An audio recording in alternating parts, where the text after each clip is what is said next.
नमस्कार, मैं हूं अनुपम कुमार और आप देख रहे हैं हमारा खास कार्यक्रम मिरर मॉर्निंग। बात करेंगे हम तमाम बड़ी खबरों की, लेकिन उससे पहले एक नजर डालते हैं आज की सुर्खियों पर। लगातार दूसरी बार आईपीएल चैंपियन बनी आरसीबी, रोमांचक फाइनल में दर्ज की ऐतिहासिक जीत।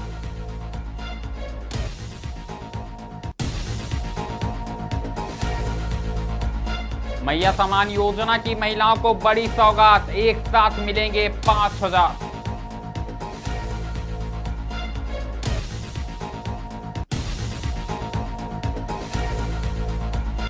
झारखंड की 2 राज्यसभा सीटों पर चुनाव का ऐलान, 18 जून को होगा मतदान।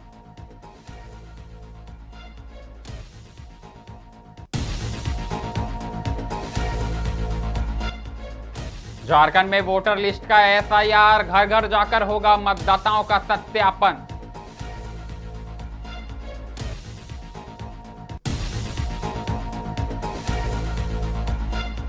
यूपीआई और एलपीजी के नियमों में बड़ा बदलाव, लागू हुए नए प्रावधान।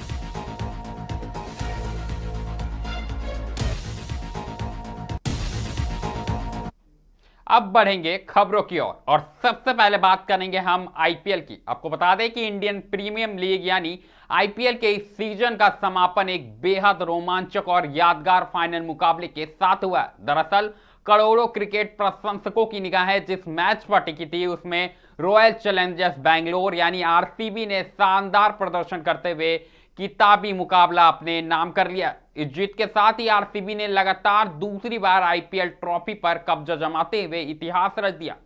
फाइनल मुकाबले में आरसीबी के खिलाड़ियों ने शुरुआत से ही आक्रामक और संतुलित खेल का प्रदर्शन किया। बल्लेबाजों ने महत्वपूर्ण मौके पर तेजी से रन जुटाया, जबकि गेंदबाजों ने विरोधी टीम के बल्लेबाजों को खुलकर खेलने का मौका नहीं दिया। मैच के दौरान कई ऐसे पल आए जब मुकाबला रोमांचक मोड़ पर पहुंच गया, लेकिन आरसीबी के खिलाड़ियों ने दबाव में भी शानदार संयम रखा। आपको बता दें कि टीम के कप्तान की रणनीति और खिलाड़ियों के सामूहिक प्रयास ने जीत में अहम भूमिका निभाई है। फील्डिंग में भी आरसीबी ने बेहतरीन प्रदर्शन करते हुए कई महत्वपूर्ण कैच और रन आउट किए, जिससे गुजरात टाइटंस पर लगातार दबाव बनता रहा। वहीं अगर बात करें तो पूरा टूर्नामेंट में आरसीबी ने लगातार शानदार प्रदर्शन किया है और अपनी दावेदारी मजबूत बनाई रखी है। लीग चरण से लेकर प्लेऑफ तक टीम ने बेहतरीन खेल दिखाया, जिसका परिणाम फाइनल में खिताब जीतकर कहीं ना कहीं आरसीबी ने इतिहास रख दिया। लगातार दूसरी बार चैंपियन बनने के साथ ही आरसीबी ने आईपीएल की सबसे सफल टीमों में अपनी स्थिति को और भी मजबूत कर लिया। यह जीत न केवल टीम के खिलाड़ियों और प्रबंधन के लिए गर्व का क्षण है, बल्कि उन लाखों प्रशंसकों के लिए भी खास है जिन्होंने पूरे सीजन में टीम का भरपूर समर्थन किया।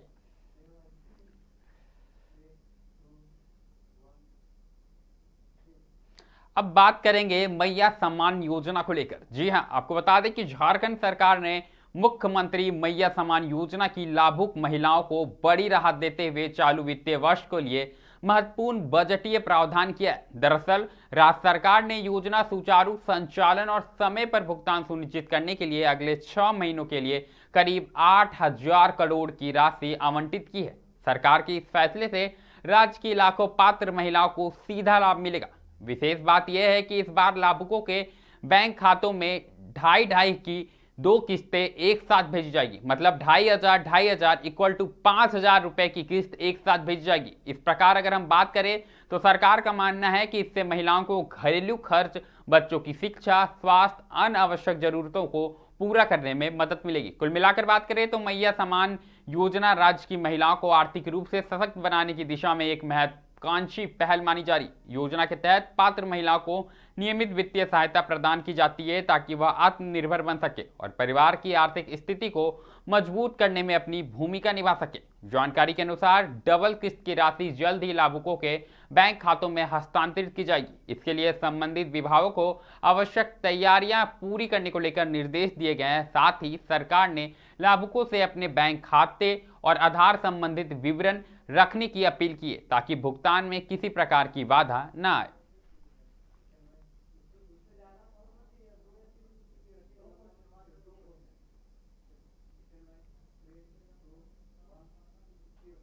अब बात करेंगे राज्यसभा चुनाव को लेकर। आपको बता दें कि झारखंड की राजनीति में एक बार फिर चुनावी सरगर्मी तेज हो गई है। दरअसल चुनाव आयोग ने राज्य की 2 रिक्त राज्यसभा सीटों के लिए चुनाव कार्यक्रम की घोषणा कर दी है। आपको बता दें कि आयोग के अनुसार 1 जून को चुनाव संबंधित आधिकारिक अधिसूचना जारी की जाएगी, जबकि 18 जून को मतदान संपन्न करा जाएगा। मतदान के बाद उसी दिन मतगणना कर परिणाम की भी घोषणा किए जाने की संभावना है। कुल मिलाकर बात करें तो राज्यसभा की यह दोनों सीटें अलग अलग कारणों से खाली हुई हैं। पहली सीट की बात करें तो पहली सीट भारतीय जनता पार्टी के वरिष्ठ नेता दीपक प्रकाश का कार्यकाल पूरा होने के कारण रिक्त हुई है। वहीं दूसरी सीट झारखंड मुक्ति मोर्चा के संस्थापक और पूर्व मुख्यमंत्री शिबू सोरेन के निधन के बाद खाली हुई है। चुनाव कार्यक्रम घोषित होते ही राज्य के राजनीतिक दलों ने संभावित उम्मीदवारों के नामों पर मंथन तेज कर दिए। भाजपा हो, झामुमो हो, कांग्रेस हो या अन्य दल हो, अपने अपने राजनीतिक समीकरणों को ध्यान में रखते हुए उम्मीदवार चयन की तैयारी में जुट गए। राजनीतिक विश्लेषकों का मानना है कि इन चुनावों के जरिए विधानसभा में दलों की वर्तमान ताकत का भी आकलन होगा। राज्यसभा चुनाव में झारखंड विधानसभा के निर्वाचित विधायक मतदान करेंगे, इसलिए सभी दल अपने अपने विधायकों को एकजुट करते हुए दिखाई दे रहे। कुल मिलाकर बात करें तो आगामी दिनों में झारखंड की राजनीति में हलचल बढ़ने वाले हैं और कहीं ना कहीं राज्यसभा चुनाव पर अब सबकी निगाहें टिकी हुई है। ऐसे में अधिक जानकारी के साथ सीधे हमारे सहयोगी अभिनव जुड़ चुके हैं। तो अभिनव बताएं, 2 सीटों पर चुनाव होने वाला है और ऐसे में आज अधिसूचना जो है वो जारी हो जाएगी, तो कितनी हलचल बढ़ गई है राज्य के अंदर? देखिए, हलचल पूरी तरह से तेज है अनुपम। राज्यसभा का चुनाव होना है 18 जून को, वोटिंग होनी है और ऐसे में कहें तो तैयारियां दोनों तरफ से है। बीजेपी की बात करें तो बीजेपी भी इसे लेकर तैयार है। जो राष्ट्रीय अध्यक्ष नितिन नवीन बीजेपी के, वो 6 और 7 जून को झारखंड दौरे पर होंगे, तो कुछ न कुछ वहां पर भी समीकरण बनने की बात हो रही है। तो बीजेपी के पास अगर बात करें तो आंकड़ा नहीं है, लेकिन चुनाव में जरूर उतरी है और सबका अधिकार है, कोई इशू नहीं है उसमें।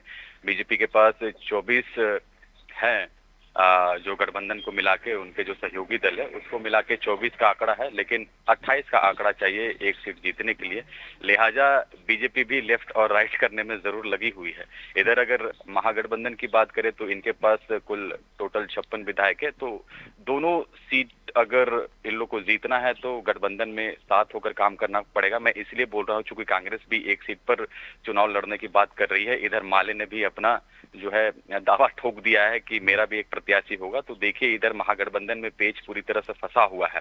आपने देखा होगा कि जो कांग्रेस के प्रदेश प्रभारी है के राजू, वो भी रांची दौरे पर पहुंचे थे और मुख्यमंत्री हेमंत सोरेन से मुलाकात की थी और उस समय ये चर्चा हुई थी कि कांग्रेस को भी एक सीट चाहिए। लेकिन अंदर की खबर बताऊं, जो सोर्सेस के हवाले से खबर आ रही है कि झामुमो जो है दोनों सीटों पर चुनाव लड़ने की बात कर रही है। ये अंदर की बात है। हालांकि कांग्रेस किस तरह से जेएमएम को मनाती है और कांग्रेस को क्या एक सीट मिलता है, ये तमाम चीजें देखने वाली बात होगी। बिल्कुल देखने वाली बात होगी अभिनव। लेकिन ऐसे में साफ तौर पर बात करें तो एक सीट पर कहीं ना कहीं झामुमो की जीत तय मानी जा रही है। वहीं अगर दूसरी सीट की बात करें तो वहां पर समीकरण अलग अलग बनते हुए नजर आ रहे हैं। ऐसे में आने वाले दिनों में झारखंड की राजनीति कितना दिलचस्प होने वाला है? बिल्कुल, चूंकि राज्यसभा का चुनाव है तो लाजमी सी बात है कि चर्चा चहुओर होती है। कांग्रेस की थोड़ा सा मैं बात कर लूं, अगर कांग्रेस को ये सीट जीतना है तो मैं आंकड़े बताता हूं।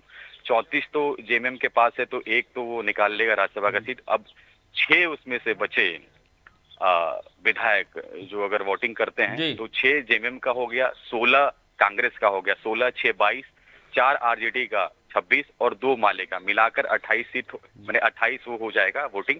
तो कांग्रेस भी एक सीट निकाल सकती है। तो ये पूरा समीकरण है कांग्रेस से जीतने के लिए। लेकिन जेएमएम किस तरह से अभी इसे लेती है, क्या जेएमएम दोनों प्रत्याशी उतारेगा, क्या जो है कांग्रेस को एक सीट दिया जाएगा, तो तमाम ऐसे सवाल है, ये भविष्य के गर्त में है, आने वाले दिनों में साफ होगा। लेकिन राजनीतिक सरगर्मी की बात करें तो चहुओर इसकी चर्चा है।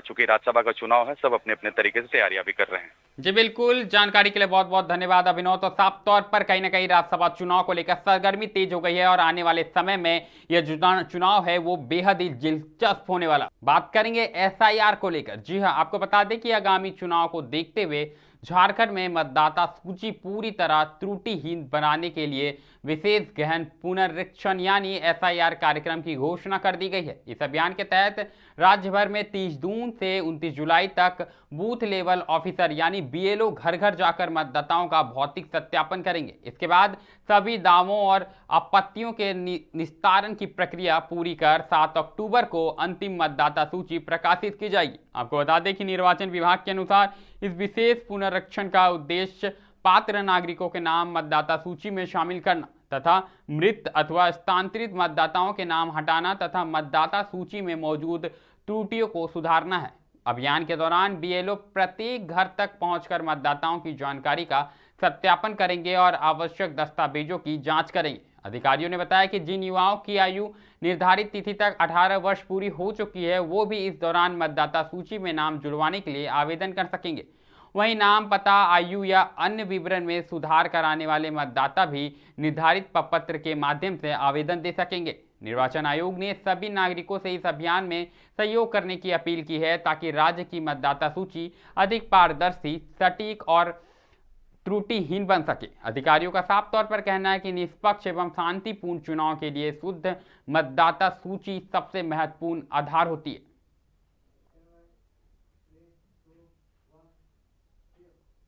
बात करेंगे एलपीजी और यूपीआई में हुए बदलाव को लेकर। जी हां, देश भर में आज यानी 1 जून से यूपीआई और एलपीजी वितरण प्रणाली से जुड़े कई नए नियम लागू हो गए। दरअसल सरकार और संबंधित एजेंसियों का दावा है कि इन बदलावों का उद्देश्य डिजिटल भुगतान को अधिक सुरक्षित बनाना तथा रसोई गैस वितरण व्यवस्था में पारदर्शिता लाना है। नए नियमों का सीधा असर अब आम लोगों के दैनिक खर्च और घरेलू बजट पर भी पड़ सकता है। यूपीआई से भुगतान करने वाले करोड़ों उपभोक्ताओं के लिए अब सुरक्षा व्यवस्था को और मजबूत किया गया है। उच्च राशि वाले डिजिटल लेन देन में अतिरिक्त सत्यापन प्रक्रिया लागू की गई है, जिससे ऑनलाइन धोखाधड़ी और फर्जी ट्रांजैक्शन पर अंकुश लगाने में मदद मिलेगी।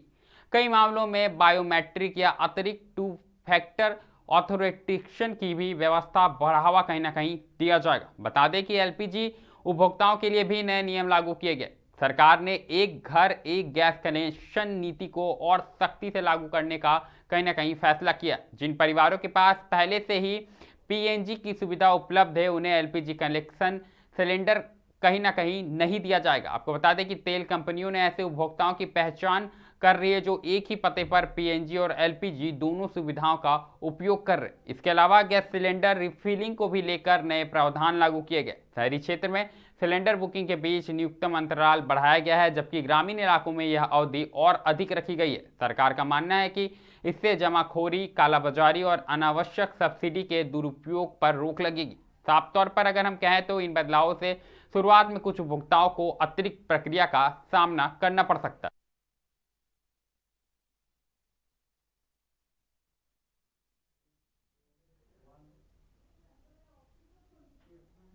रुक करेंगे जामताड़ा का। आपको बता दें कि साइबर अपराध के लिए देश भर में चर्चित जामताड़ा में पुलिस ने एक बार फिर बड़ी सफलता हासिल की। दरअसल पुलिस अधीक्षक शंभू कुमार सिंह को मिली गुप्त सूचना के आधार पर गठित विशेष टीम ने करमाटाड़ थाना क्षेत्र के विभिन्न गांवों में छापेमारी कर 3 शातिर अपराधियों को गिरफ्तार किया। गिरफ्तार आरोपियों में बैंक ग्राहकों को कहीं न कहीं झांसा देकर उनसे खाते से पैसे उड़ाने का काम करता था। इस कार्रवाई की जानकारी साइबर डीएसपी अमित रविदास ने प्रेस वार्ता कर दी। उन्होंने बताया कि साइबर थाना प्रभारी राजेश मंडल एवं पुलिस अवर निरीक्षक चंद्रमणि भारती के नेतृत्व में गठित टीम ने करमाटाड़ थाना क्षेत्र के पिंडारी, सकलपुर एवं तिलैया में एक साथ छापेमारी की। छापेमारी के दौरान अपराधियों को गिरफ्तार किया गया। पुलिस ने गिरफ्तार अपराधियों के पास से ठगी में प्रयुक्त 10 मोबाइल फोन और 10 सिम कार्ड बरामद किए गए। जब्त किए गए उपकरणों की तकनीकी जांच भी की जा रही है, जिससे इनके नेटवर्क से जुड़े अन्य अपराधियों का भी कहीं ना कहीं खुलासा हो सके।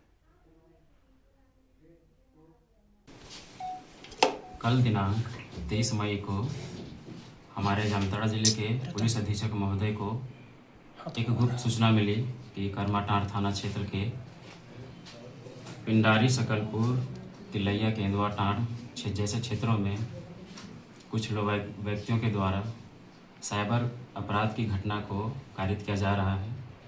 इसी क्रम में पुलिस अधीक्षक महोदय के दिशा निर्देश अनुसार साइबर थाना प्रभारी पुलिस निरीक्षक राजेश मंडल के नेतृत्व में एक टीम का गठन किया गया, जिसमें करमाटाड़ थाना क्षेत्र के पिंडारी, सकलपुर, तिलैया और बरमुंडी क्षेत्र में छापेमारी की गई।